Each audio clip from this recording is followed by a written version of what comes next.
There he was, standing right below me. I knocked my arrow. My muscles tensed as I drew back the bowstring. I have one chance to make this shot. I peer down the arrow shaft. I let go. 1 week earlier. "Mum, I'm starving," I say. "Sorry, Connor, but we all are. No thanks to those border reavers. All our crops have been taken as well as all the older boys." "Why did Pa have to go and fight for the Scots? Why couldn't he stay here with us?" My mum looks away. Sensing my mother's anguish, I go outside for a breath of fresh air. I head to my father's tool hut. Rows of hunting traps and weapons line the wall. Hunting knives are laid on a polished wooden table, and a magnificent bow is hung on the door. I sling a quiver of arrows over my shoulder and pick up the bow. I have had experiences with smaller bows, but this was extraordinary.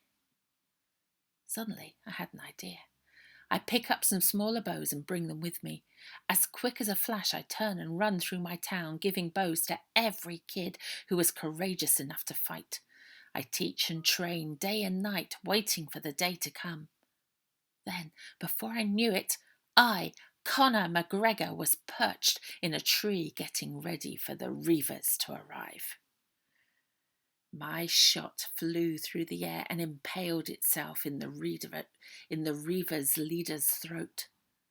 Suddenly, like an echo, a volley of arrows streamed from the trees where the children were concealed. Reavers dropped left, right, and centre. One reaver dodges an arrow and runs for the trees. He shakes the tree until the kid falls out. The reaver grabs his back sword and cuts the child from the nave to the chops. The reavers chose this as an opportunity to attack, and almost all hope was lost. Immediately, emerging from the fog, I saw men running towards us. At first, I thought it was the reavers' reinforcements, but then I noticed a familiar face at the front. "Pa!" The men charged forth, lopping off heads with polearms, cutting down men with glaives, and my father split a reaver in two with his hand and a half sword.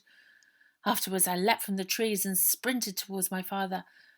"I figured out how to handle this bow," I said, handing it back to him. "Well, it's a jolly good thing that you did," he replied, and we both laughed until our sides hurt. "You should keep it," he said, handing it back to me. "You might need it again." I took it in my hands and stared at him in wonder. I waltzed home in such a happy mood. Everything was fine until the next morning, when I woke up to find a bloody axe stuck in the door with a note attached to it saying, "If you want to see your family again, you won't."